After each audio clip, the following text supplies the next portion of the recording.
Welcome to another episode of Mike's Money Picks. Today on the podcast, we're going to be breaking down the Tuesday, October 29th slate of college football DFS. We have got more midweek college football, y'all, and it was football last week. That's about the best thing I can say about it. The midweek games were not great, but looking at this slate of games here for this Tuesday night, we've got three games that should be much more entertaining than what we saw last week. We got some high-scoring offenses. We have got some not-so-great defenses, so there should be a lot more scoring to go around, which means there should be a lot more DraftKings points to go around. And so we're going to break down all three of these games on the Tuesday night slate and tell you who needs to be in or out of your DFS lineups, as well as what you can expect from each individual game. Now, before we continue, make sure you are subscribed to the channel. Now, I can't promise that I'm going to get to every single one of these midweek slates because I do have a lot going on right now. I am currently coaching girls flag football for the high school that I work at. I am about to be starting coaching varsity basketball for the high school that I work at. So I've got a lot going on in my personal life. If I have time to get the research in and get the episode out, I will get them out. I'm definitely going to be going over every main slate and every night slate for you guys. But the midweek slates, they're just going to be kind of like a as I can get to them basis.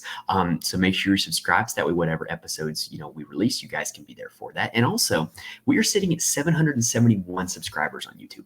I want to get to 780. Why does 780 mean a lot to me? Well, at the start of college football season, we were sitting at 480. So 780 would mean that we had grown 300 subscribers since the start of football season. I really want to hit that milestone. So if you have not subscribed, please go ahead, do me a favor, hit that subscribe button. And while you're at it, like the video on YouTube, rate and review the audio. Helps me out a ton when you guys do that. And I really do appreciate it. I cannot stress that enough. All right, so we got three games to get to. Let's go ahead and dive right in with a little bit of Q's action.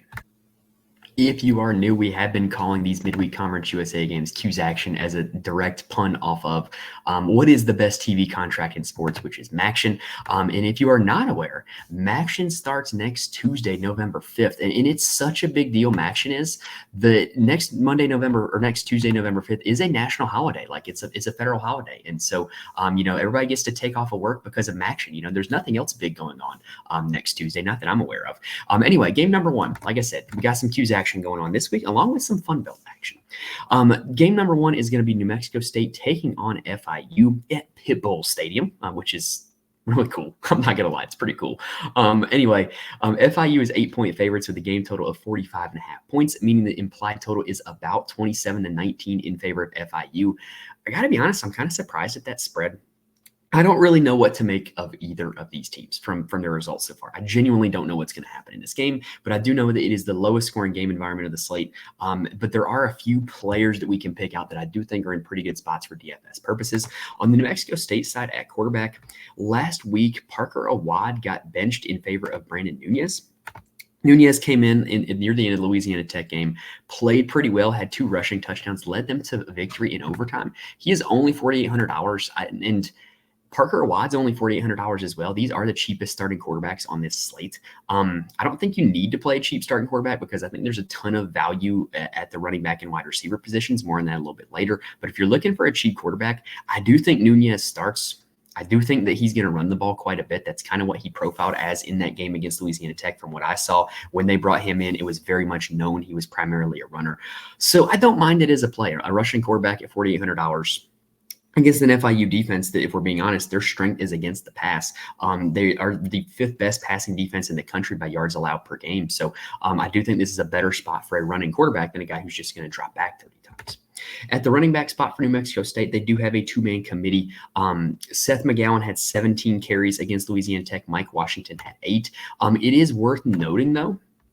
Sorry, I clicked some wrong buttons there. It is worth noting, though, that McGowan was not the guy that got the carries in overtime. It was Washington who had the game-winning score in overtime, so Washington gets the touchdown. This is a team that's going to run the ball a ton. They are one of the top 20 teams in the nation in rush rate. But it is a committee that both these guys are going to see carries. Which one's going to have the big game? I don't know. Are they my favorite running back plays on the slate? Not really. But just letting you know that it's a team that's going to run the ball a lot. There's going to be a ton of rushing volume. And those are the 2 guys you need to consider are McGowan and Washington. At the wide receiver spot, this has been such a bad passing offense all season long that none of the receivers have really been productive. But the way DraftKings has done pricing for this slate at the wide receiver position is so weird. They just have so many of these teams so wrong. TJ Pride is what I would consider to be New Mexico State's best wide receiver.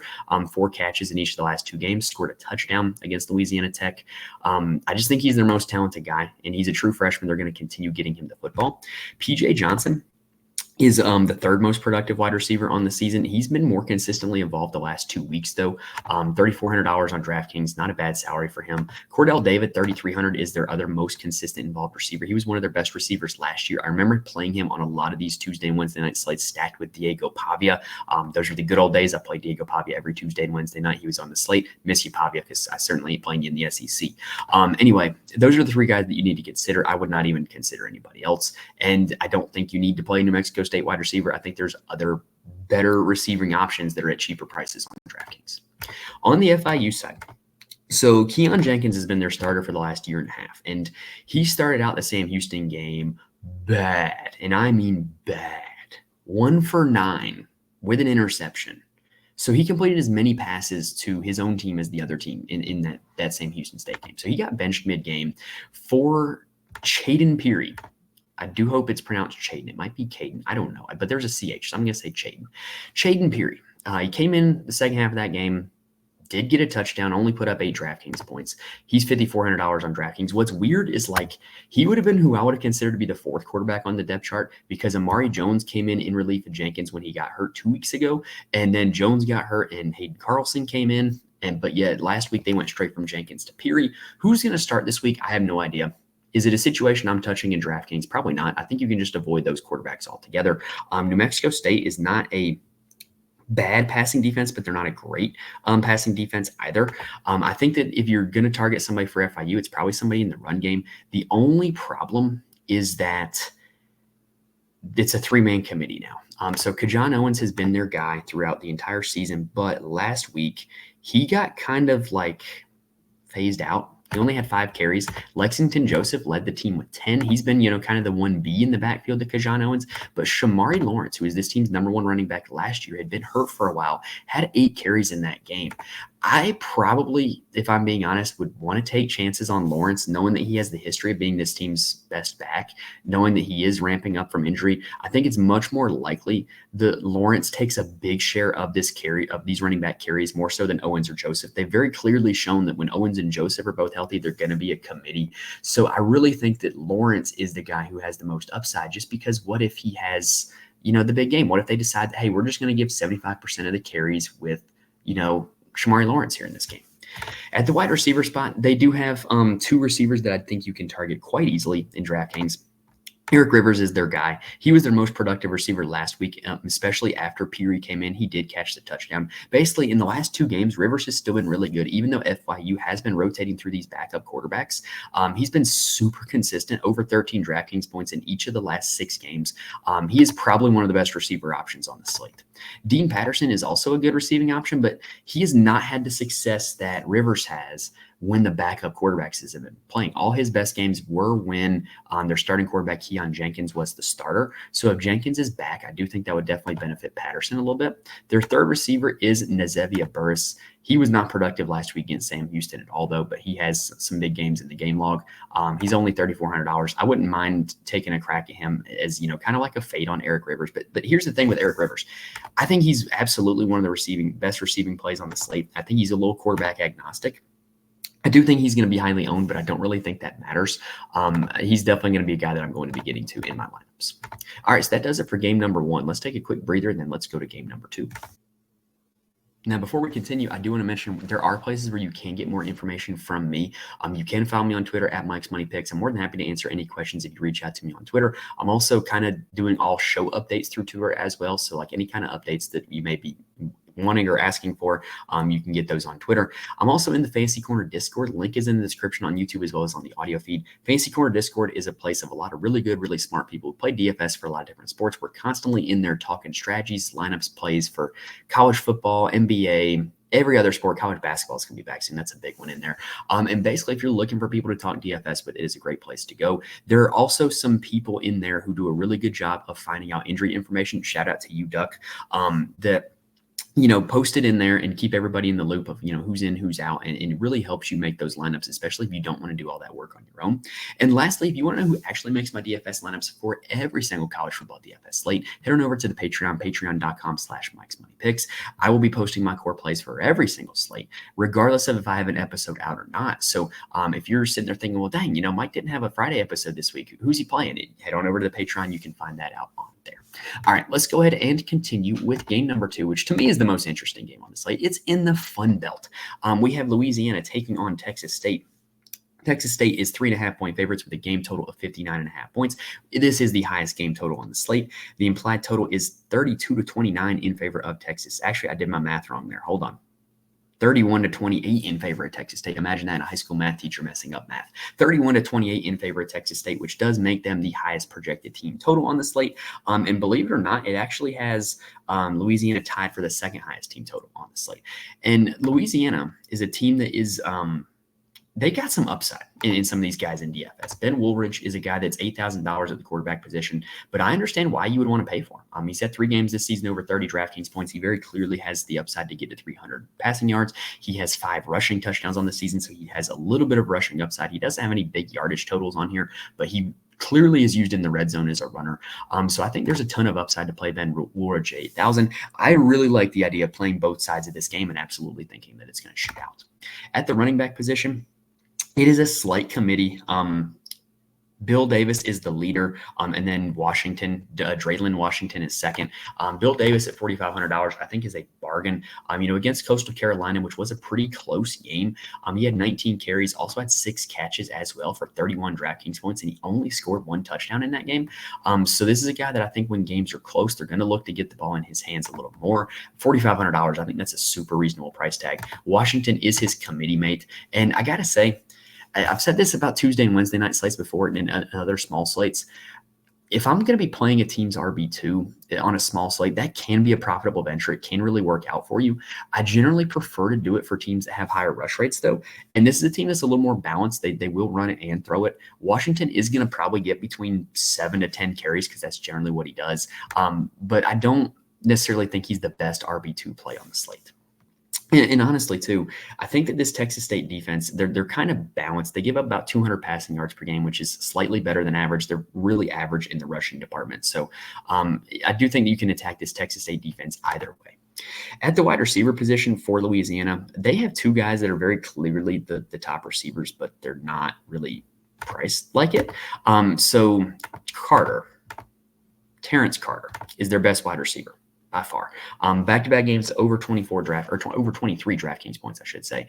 Back-to-back games over 100 receiving yards. He's only $3,500 on DraftKings. This is a straight misprice. Like, honestly, it's bad. Like he should be up at least 5,500, if not 6,000. He's 3,500. Lance Legendre, I think I'm saying that correctly. I do think that's a little bit of a French flair on that.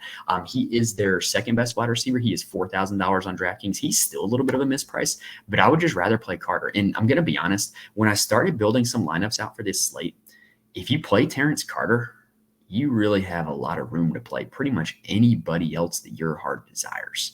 So what I think is going to happen is I think Carter is going to be a super popular play, but I think it's well-deserved though. Like, I think he's going to be very highly owned, but I think it's probably going to work out. You think back to last Saturday's slate where Mekhi Hughes of Tulane and Daniel Jackson of Minnesota were super highly owned, but they were the guys that you had to have, right? Because when guys come in and they're in a spot where they're going up against a bad defense, it's a really good spot, high game total. When they check all the boxes, they're just good plays. And so there's much more likely outcome that those guys end up smashing when, they check all those boxes than as opposed to them not smashing. And so even if they are highly owned, I would rather play great plays at high ownership than try to fade them. Fading good chalk can really lose you money in college football DFS. And that was the case this past Saturday with Hughes and with Daniel Jackson. So I think that could very well be the case here this slate with Terrence Carter. I would rather play him and hope that it works out for my lineup than fade him entirely and pray for a bad game on his part. I think this is good chalk in my opinion. Now let's go ahead and talk about this Texas State side. So full disclosure, I really like Texas State. If you play the College Football 25 video game, I was in an online dynasty where it was group of 5 teams, only 32 members. And I chose Texas State as my team because they are a lot of fun to play with on that game. Just Jordan McLeod is great. Ismael MTI, fast running back, fast receivers, and really good athletes on defense. They're a great team to play on a video game. And so I've learned a lot about all these guys from using them on this video game. So I feel like I'm pretty in tune with Texas State.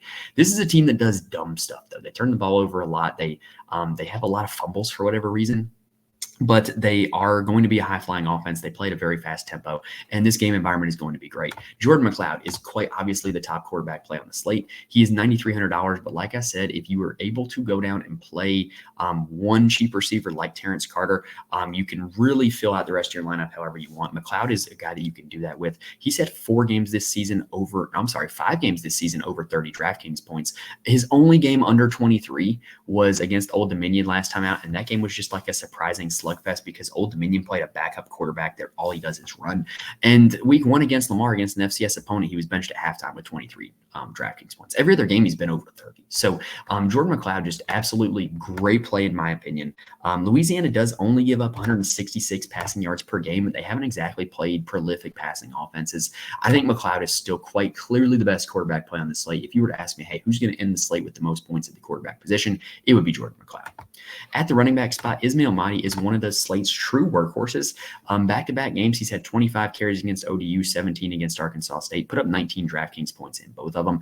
And he didn't score a touchdown in either of those games. Like, he hasn't scored a lot of touchdowns this season. I think he could be due for some touchdown regression. I think I'm going to be playing McLeod with MTI in a lot of my lineups because I think that this offense is just so condensed that when you play both of them, you're going to get whoever scores the touchdown. You're going to get whoever is getting the yards. So I really love both of them as plays. I don't necessarily view MTI as a guy like, oh, if you fade McLeod, you have to play MTI or anything like that. I think you can play them both together. I think if you do want to hedge your bet and say that, Louisiana has a good pass defense, McLeod's going to struggle, then playing MTI does make a lot of sense because I don't see this Texas State offense just totally getting shut out. But MTI, I think, is probably the overall top running back play on the slate when you look at everything in consideration. Now, behind MTI, it's a little bit of a committee after him. Burgess, Pear, and Hankins, they all just kind of randomly get carries. Pear has been the most consistent one, but Burgess recently has been, better. 12, 5, and 6 carries in the last games. So maybe Burgess would be the running back 2 you would want to target. But like I said, I would rather just play MTI, and I would rather target a running back 2 on another team that's going to run the ball a little more. At the wide receiver position, Texas State is they're really good at wide receiver. Joey Hobbert is their wide receiver 1, had 9 targets in that game against Old Dominion. He's just been a machine in DraftKings this season and just the most consistent wide receiver option on this slate. If you're just looking at this slate as a whole, he is the highest priced wide receiver.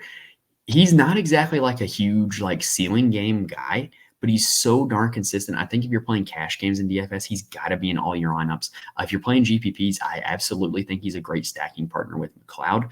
I would probably be less likely to get to him as a one-off play though, because like I said, he just doesn't really have a lot of massive ceiling games. He's at 3 games where he's been over 16 DraftKings points. So now those 3 games have been pretty big, but I would just rather play him as a stacking partner with McLeod. Jaden Williams, is the second highest priced receiver on DraftKings. He's been one of their most productive receivers as the year has gone on. He's had some big games as well. I don't mind getting to him. I don't mind double stacking McLeod in this game because I do think there's a chance that this game just absolutely goes crazy. Chris Don Jr. is priced at $3,200. He had a huge game at the start of the season, but he's kind of just been a package player ever since. Here's where DraftKings really dropped the ball, though. Cole Wilson, it's priced at $3,000 even on DraftKings. Yes, he did have a little bit of a dud against ODU, but he is an everyday player in this offense.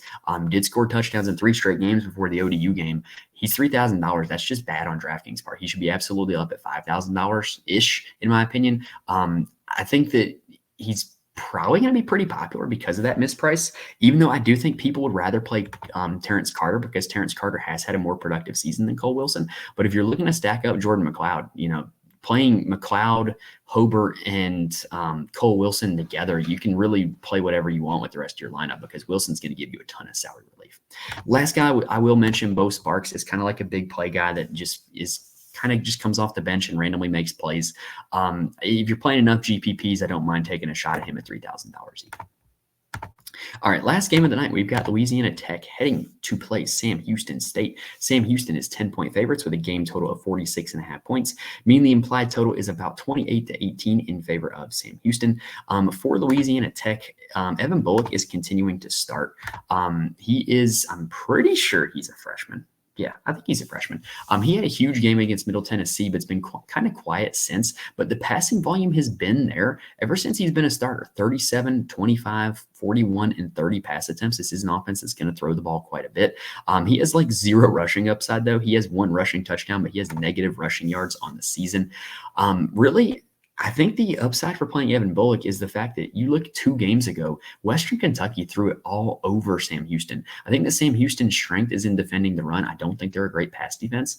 So I can make an argument that Evan Bullock is going to be a pretty solid play on this slate. And like I was saying earlier on New Mexico State's cheap quarterbacks, because of the fact that there's so many good cheap options at wide receiver and running back this week, not a lot of people are going to play cheap quarterbacks. So I really think that you can play like McLoud, Bullock as your 2 quarterbacks, and it's going to be pretty uncommon because I think a lot of people are going to go with McLeod and they're going to go with Ben Woolridge or the next quarterback that we're about to talk about.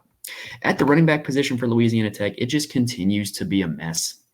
Amiri Wiggins was the guy that I kind of put my stamp on last week, but he ended up with negative rushing yards against UTEP. Thank God he was used in the passing game. 4 catches, 28 yards. It salvaged a decent game, but and just he's the guy that is probably going to be the most productive running back. But he even had the same amount of carries last week as Amani Givens, who's kind of came out of nowhere. Amani Givens did score a touchdown against UTEP. He was also used in the passing game, 2 catches for 23 yards.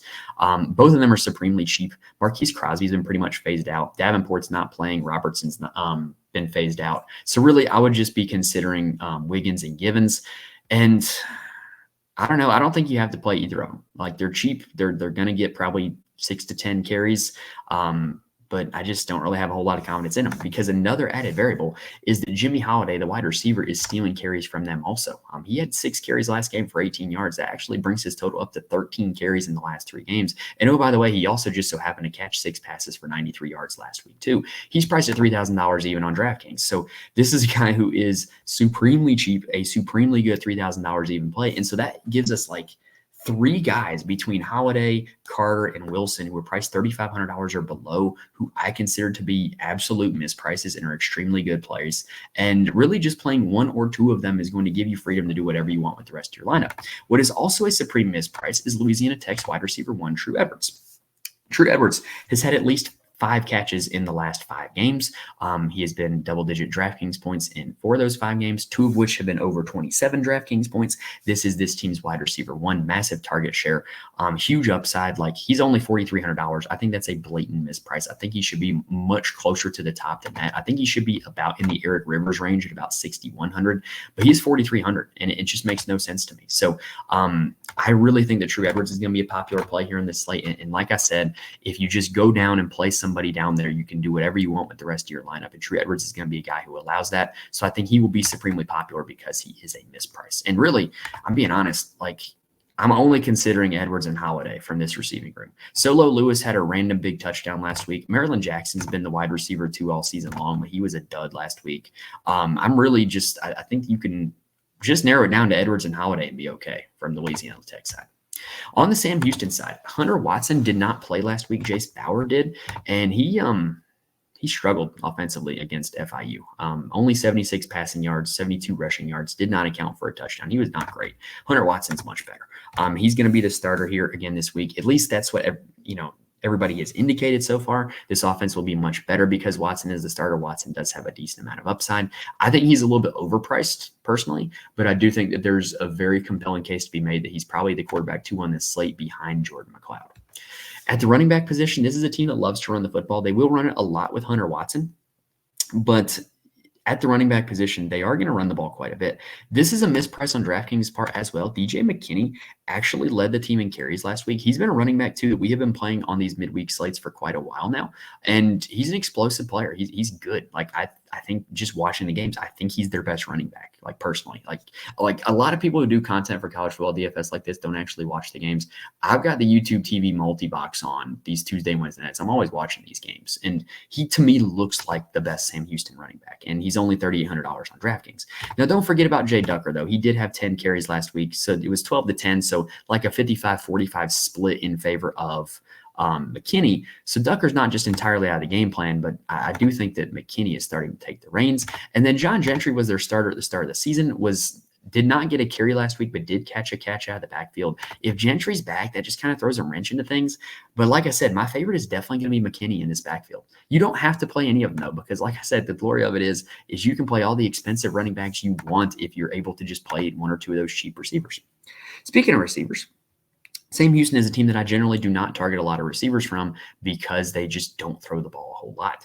Noah Smith was their wide receiver 1 last year. He's apparently going to be a game time decision for this week. He hasn't had a huge explosive game this year, but I just keep going back to the fact that last year he really tore it up in Conference USA play. And if he's active, he's a guy that I'm going to be rolling out in some of my lineups. Quavez Humphreys has these random big games, but hasn't had it in a while. Not really super interested. Iffy Ade, we talked about him before. He was a great player for them when they were at the FCS level, yet to really capture that magic at the FBS level, though. The guy that I'm going to really mention here, though, is Simeon Evans. So Simeon Evans is Noah Smith's backup. And in the last 2 games with Noah Smith out, he's had 18 and 8 DraftKings points at a salary of $3,000. Even if Smith is out again, Evans is another smash play at $3,000. The other guy that I will mention is Michael Phoenix. He caught 2 deep touchdowns in a row against UTEP and against Western Kentucky, was almost held out last week, 0.6 DraftKings points last week against FIU. But if you're just looking for a random cheap guy to score a touchdown, he would be your guy. But like I've been kind of stressing all episode, though, like there's legitimately really good wide receivers priced in the $3,000 range. So why would you want to take a chance on like some of these random guys that just maybe you hope they score a touchdown when there's legitimately good plays that are mispriced in that range? So, I mean, obviously you're going to be eating a lot of ownership playing those good plays. So maybe if you're looking to make GPP viable lineups, maybe you can play guys like Michael Phoenix, but it's definitely making your lineup suboptimally if you're doing that. But, you know, maybe that's what it takes to win GPPs because, I mean, look at last Tuesday's slate. There was 4 total touchdowns scored in the entire slate. Basically, if you had made a anytime TD parlay for those 4 guys and won, like you would have won all the slate on DraftKings. So, you know, what do I know? But basically what I've been saying all episode is there's some really good cheap receivers. I think what you're probably going to end up wanting to do on this slate is to go get the best quarterbacks like McLeod and someone else. Go get the best running backs like Mahdi and someone else. And then take your pick between those low 3K receivers that we liked,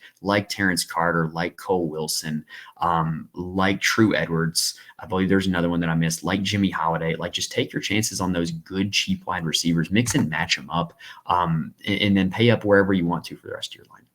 All right, that's going to do it for this Tuesday night slate, though, guys. So hopefully I gave you guys all the information that you need to build some winning DFS lineups here on the Tuesday slate.